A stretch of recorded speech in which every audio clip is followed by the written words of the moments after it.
Good evening, good afternoon, good morning, or whenever you happen to be listening to this. Welcome to the Film Realist Podcast, the film and TV podcast from a complete nobody that is hopefully for somebody. My name is Kyle Naranya, and on episode 104, I will be reviewing Zoe Kravitz's directorial debut with the thriller Blink Twice. Are you going to go to an island with a rich Channing Tatum and maybe not know what happens next? You can let me know later on. There will be a non-spoiler section of the review as well as a full spoiler section of the review, so no need to worry if you do not want all the twists and turns ruined. There is a review for you. Then, to wrap up the episode, you will hear my reactions to your answers to Question of the Week and a little bit of an update as to what you can expect from next week's episode. You are not going to want to miss it, so let's not waste any more time and jump into my non-spoiler review of Blink Twice. Slater King, let's get to the question that everybody is dying for you to answer. Where have you been? I guess I just needed to disappear for a little while. As mentioned, this is Zoe Kravitz's directorial debut. She is always listed as one of the screenwriters on the film, starring Naomi Ackie, Channing Tatum, Christian Slater, and a bunch of other actors. I was very curious about this film. Going into it, I knew the setup, which I can give you without spoiling anything, which is that this film is about two friends who wind up being swept up with this billionaire tech bro Silicon Valley type, played by Channing Tatum, who invites them to his private island, and everything seems hunky-dory until things aren't starting to add up. They may be forgetting elements of what's going on, and then the mystery starts to unravel as to what might actually be happening on this tech bros island. I can't really explain anything else, but I can really talk about my enjoyment level of this film, which was, I'm somebody who, as if you're a longtime listener of this podcast, you would be well aware that I'm a scaredy cat when it comes to true horror. Elements of psychological thrillers, I can usually find more enjoyment in that. I don't like being grossed out by violence, but really diving into the insight, the manipulative nature, or gaslighting to some degree of characters can be really interesting, while obviously horrendous in real life. The way that Zoe Kravitz is able to build out this thriller, it's such an entertaining experience, but not in the way that you would suspect. A lot of this film is a very unique perspective that I don't believe a lot of filmmakers have touched on. Obviously, people would know I'm a biracial, cisgender, heterosexual male, so my perspective is what I've been informed by, as well as what I took from the film. There's going to be elements of this movie, I believe, that are really going to affect people because of the serious tones that it does touch on, as well as some of the content within the film. I can't give you specifics, but presenting this film as absolute power and its corruption, absolutely. What happens with people who are not checked, whether that be of the billionaire tech bro variety, and not feeling like they are ever responsible for the choices that they make and what horrendous choices they might make because they can get away with everything. I like to call this entitlement syndrome, which affects a lot of aspects of society, whether that be somebody who is a professional athlete who's never heard the word no, and in doing so, prevents them from having any real understanding of what is right and wrong just when you are told yes all the time. You don't feel comparable for any of the things that you do that might negatively affect other people. And because of that, this film presents that in a really reflective way, I think, of how society has accepted all of these tech bros, billionaires, these social influencers to some degree, where we feel like they are free from consequence. It's cancel culture is a term used by people when they don't want to actually acknowledge the fact that there are consequences for negative choices. Of course, people should be given the opportunity to repent and apologize, but the real question is going to come into the fact of whether that person's repenting or apologies are truly genuine. The way that this film sets up our two main protagonists going to this island, and if you've seen Glass Onion or Groundhog Day, the way that Zoe Kravitz is able to weave those narratives into this thriller and create this sense of unnerve is spectacular. From the get-go, you are expecting something to go wrong, and not in a way I believe that you would necessarily suspect. Some things might wind up being more predictable in a second or third viewing, but I found myself on the edge of my seat, thoroughly enjoying the experience and unnerved by what our lead characters have to go through. And for that alone, it is worth the theatrical experience. So I would highly recommend checking it out. Specifically, Naomi Ackie, who people would be more familiar with as she was in Star Wars Rise of Skywalker and Whitney Houston and I Want to Dance with Somebody, gives a powerhouse performance. Somebody truly terrified, not a scream queen, but a more realistic portrayal of somebody who gets swept up in the positivity of this experience. And it's not until she really starts to become aware of things being different or repetitive in nature and something might be going wrong, noticing details that could be indicating something is not right. The way that the film is able to slowly build up those details and ultimately the twist, which I was not expecting to how they were going to explain this away, but the messaging in this, the results in somebody's psychology being affected by trauma, and the way that this movie presents an ideology about trauma, whether it's good or bad, and the sentiment presented, it's really diverse, particularly with the response we get from several different characters who may not want to know what's going on. Some just believe that this is paradise, and why would we want to question something in front of us? It's where the expression looking a gift horse in the mouth comes from. It was really interesting. I would be remiss without mentioning Channing Tatum's performance in this. It could be something to be said of nepotism, Zoe Kravitz casting her fiance, but to some degree, it's really interesting if you've seen Deadpool and Wolverine, and it's been absolutely everywhere. So if you've not been spoiled by this, duck out for the next 5 seconds. Channing Tatum's gambit, completely undone by what he does in this film. It would be really easy for Slater King to just be this, tech bro guy, but the dimension and the severity to his cruelty was completely unlike anything you would have seen from him before. And I commend Zoe Kravitz for taking somebody who is not known for this level of drama or sinister and using this opportunity to show what her fiance is capable for. And I'm really happy to say that this is easily one of my favorite performances from Channing Tatum. Playing this tech bro seems like on paper that makes sense, but the sinister way to which his character unravels and the details are revealed as to really what this character is about it was super terrifying. And as the film's villain, for lack of a better description, it is unlike anything you've seen from him before. It is something I hope he does more often, as opposed to being the lovable dud that we know him in so many films. This was an aspect of his capabilities as an actor I would have not known he was capable of because of the roles he's chosen. That's not to diminish any of them, but because of that, I think this film is super rewatchable too. Now knowing the perspectives on how the whole narrative is presented, I'm really looking forward to seeing this film again and looking for those breadcrumbs that could be leading to the reveal or understanding what the twist is going to be ahead of time. It looks like this film did okay at the box office. The budget wasn't necessarily high, 20 million, potentially only had 10 million. It made 14 million worldwide. As somebody who loves original cinema, familiar elements in this film, but being presented in this twisted modern sensibility from somebody like Zoe Kravitz really makes for a film that, if you don't get a chance to see it in theaters, which I would recommend that you do, it allows it for an original take on something that does not have to gross you out. While there are elements of slasher-esque-ness in the movie, still creates an environment that fans of thrillers, I think, would really enjoy. And because of that, I hope it's really successful. As a director of this thriller/horror genre, I believe that Zoe Kravitz has really shown what she is capable of as a director and a creator in this art form. I hope this leads to more opportunities, whether that be her diving into a franchise we're familiar with or creating another original property. I'm not really sure what I would like to see from her first, but she's proven that she is a highly capable director and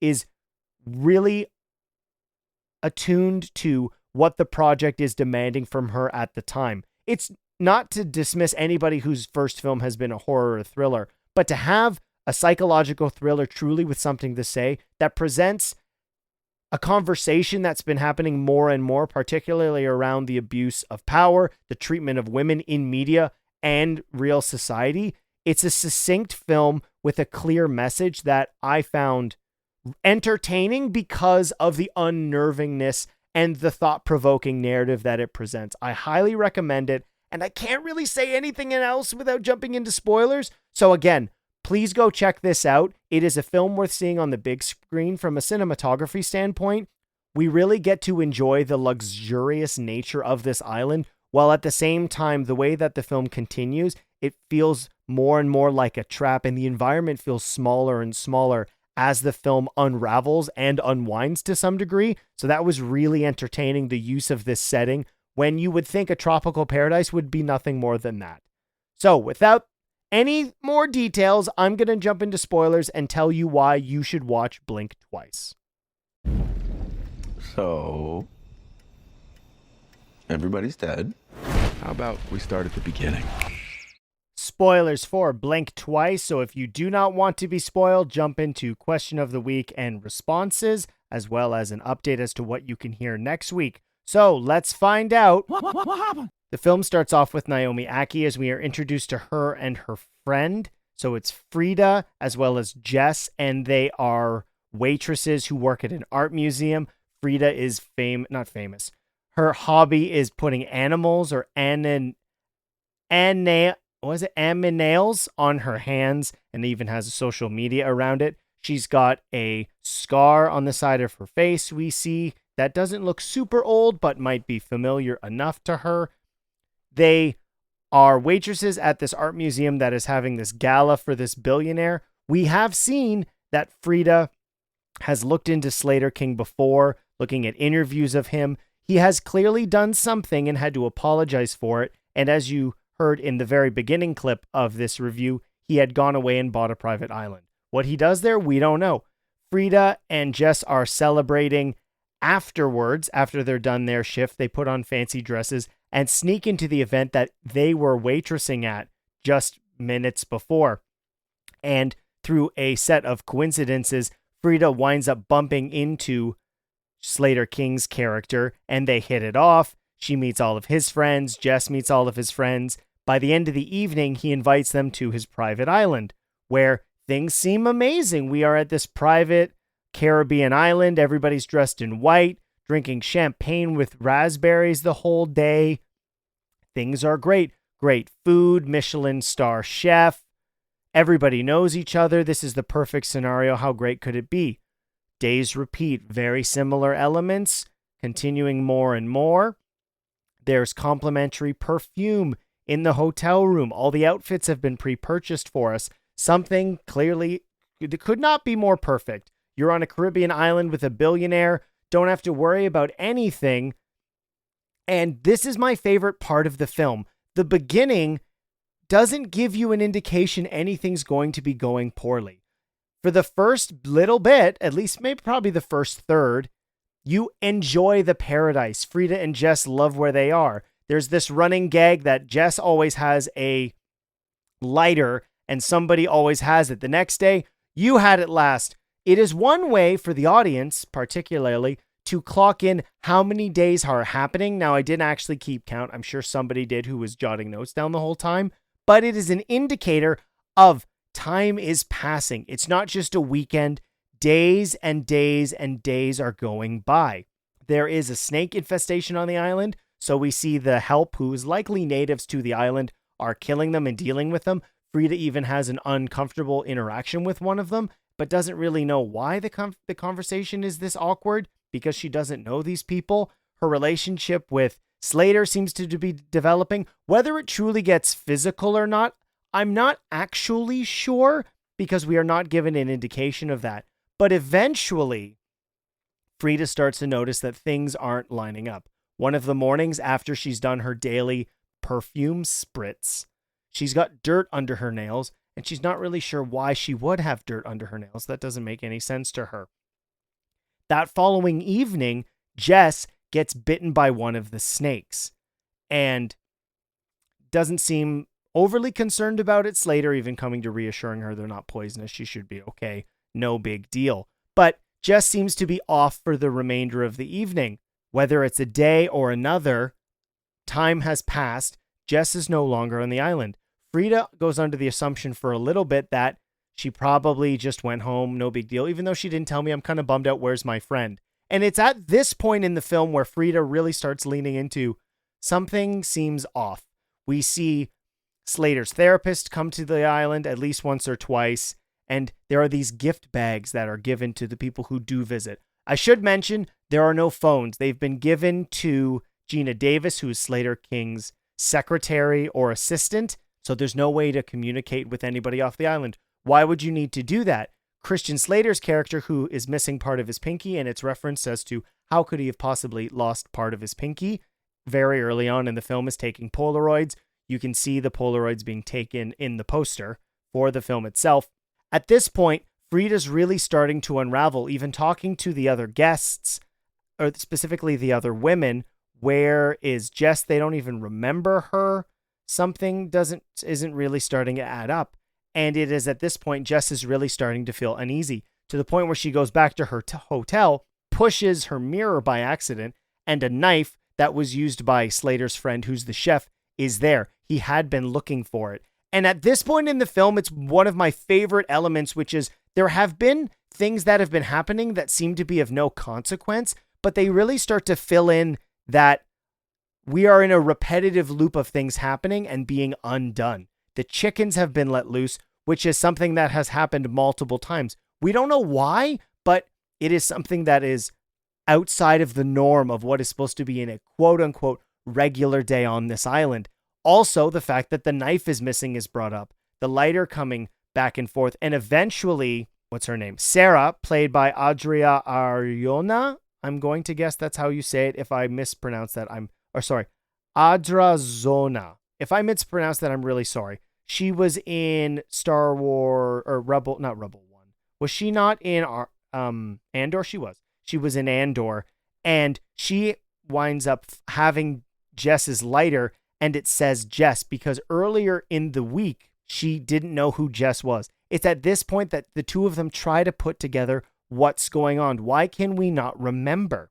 Frida has gone on this experience where she's trying to figure out and add these things together just prior to this experience, and bumps into the cleaner, who turns out she is draining the venom, or I would assume it's venom, it's a snake, from the snake's venom glands, and accidentally Frida drinks it, unlocking memories to the point where she sees Jess murdered by the group of people, and they say that there's no need to worry because they're going to forget about them.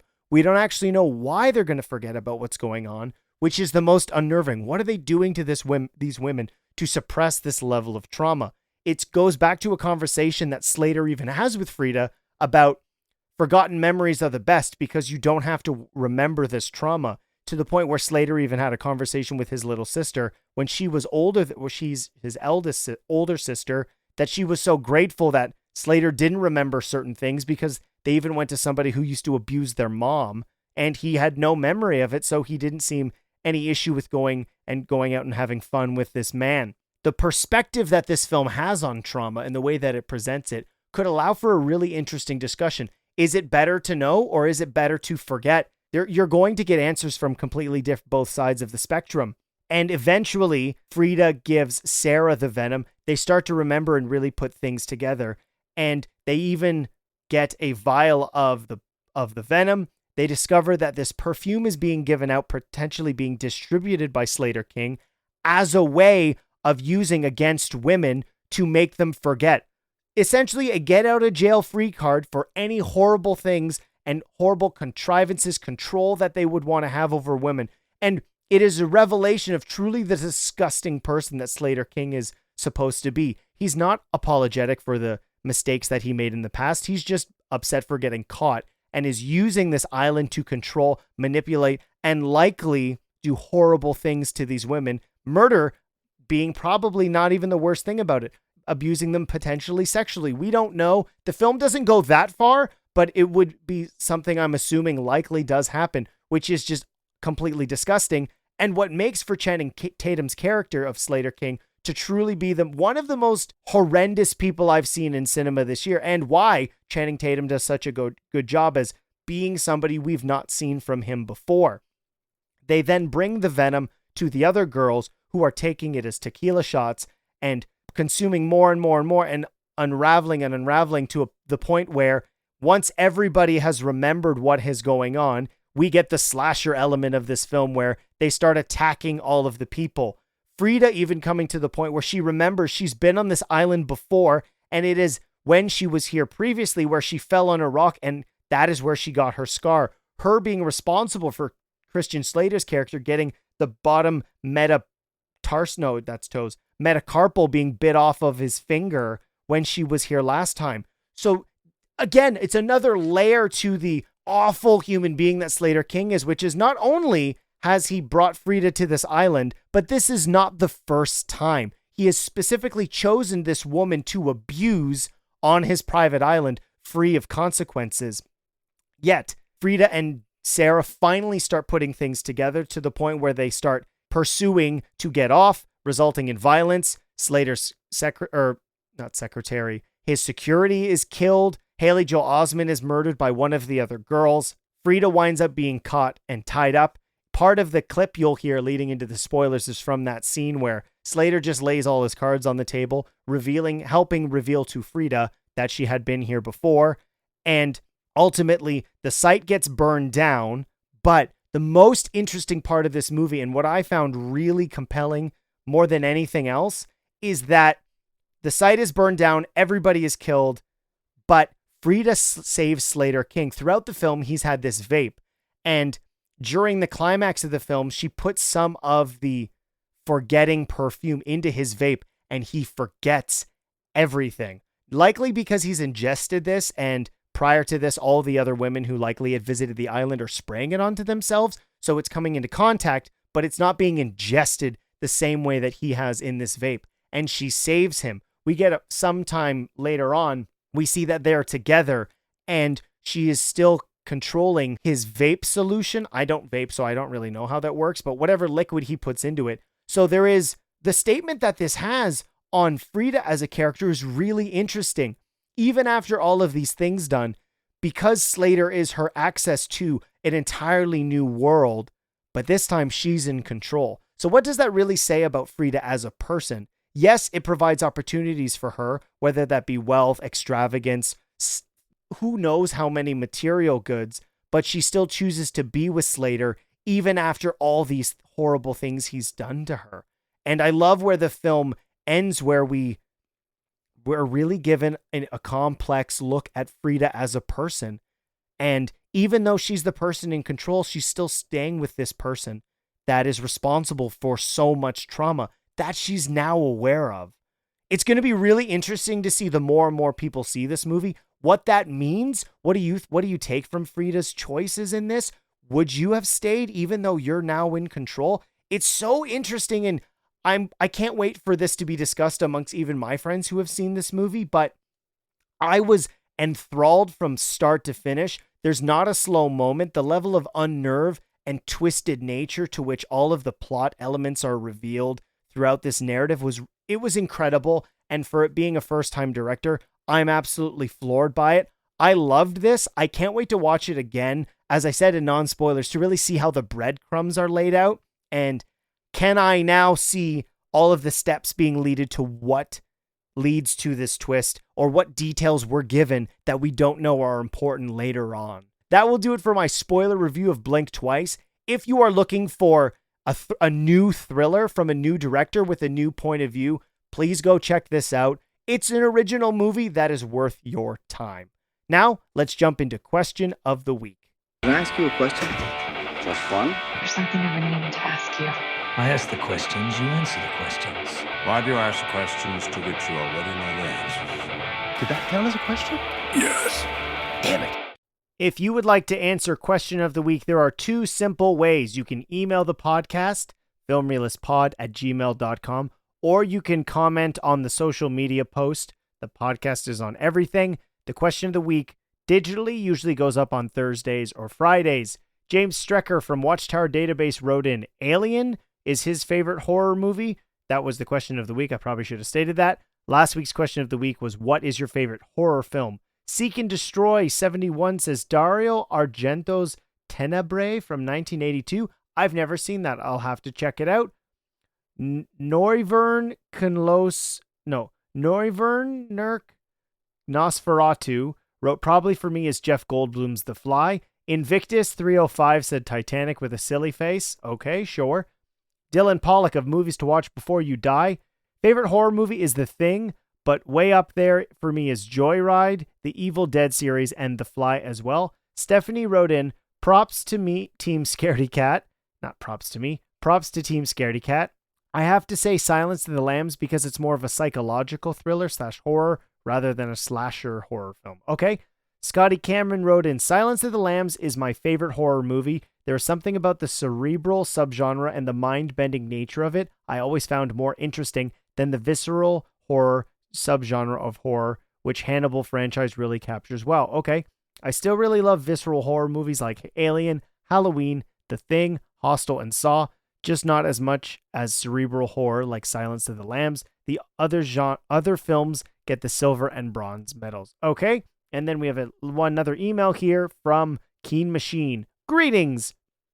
Forgot to send in my message until now. I'm not a huge fan of horror, but suspense can be fun. I love the classic horror of thriller films like Haunted on Hill House from 1979 or Wait Until Dark with Audrey Hepburn. That was one of the reviewed movies on Movies to Watch Before You Die. They aren't as scary, but it's fun to see what people used to think was peak spooky cinema. And sometimes the ideas are really great. Anyways, keep it keen, Keen Machine. Thank you to everybody for writing in. I'd have to say mine goes along with that thriller element. I've said this before. I don't like being grossed out by slasher elements.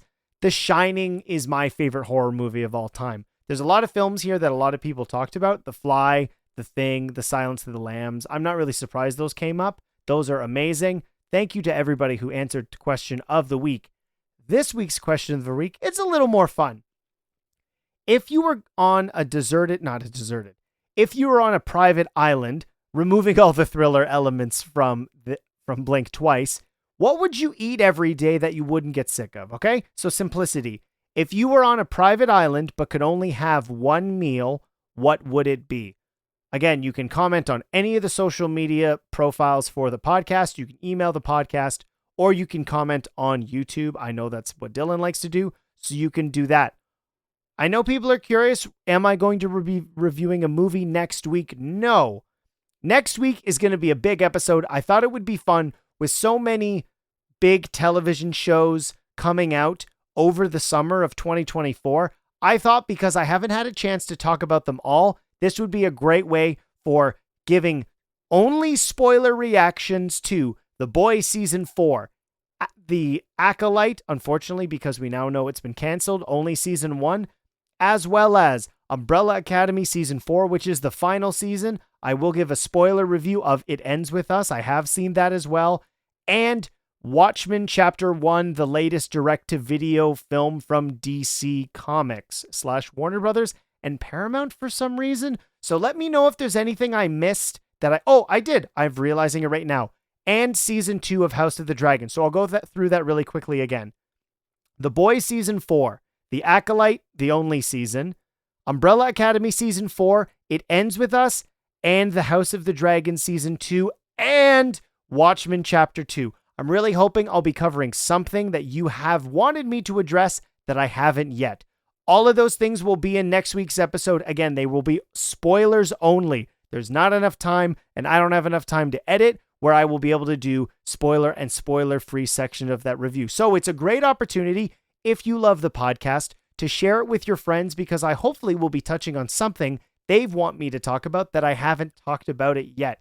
If you haven't yet, please follow the show on your podcast platform, give a 5-star review or a review of the podcast, because I will read it and react to it live on the show. My name is Kyle Naranya. Thank you so much for spending this last half an hour with me, and I hope to see you next time.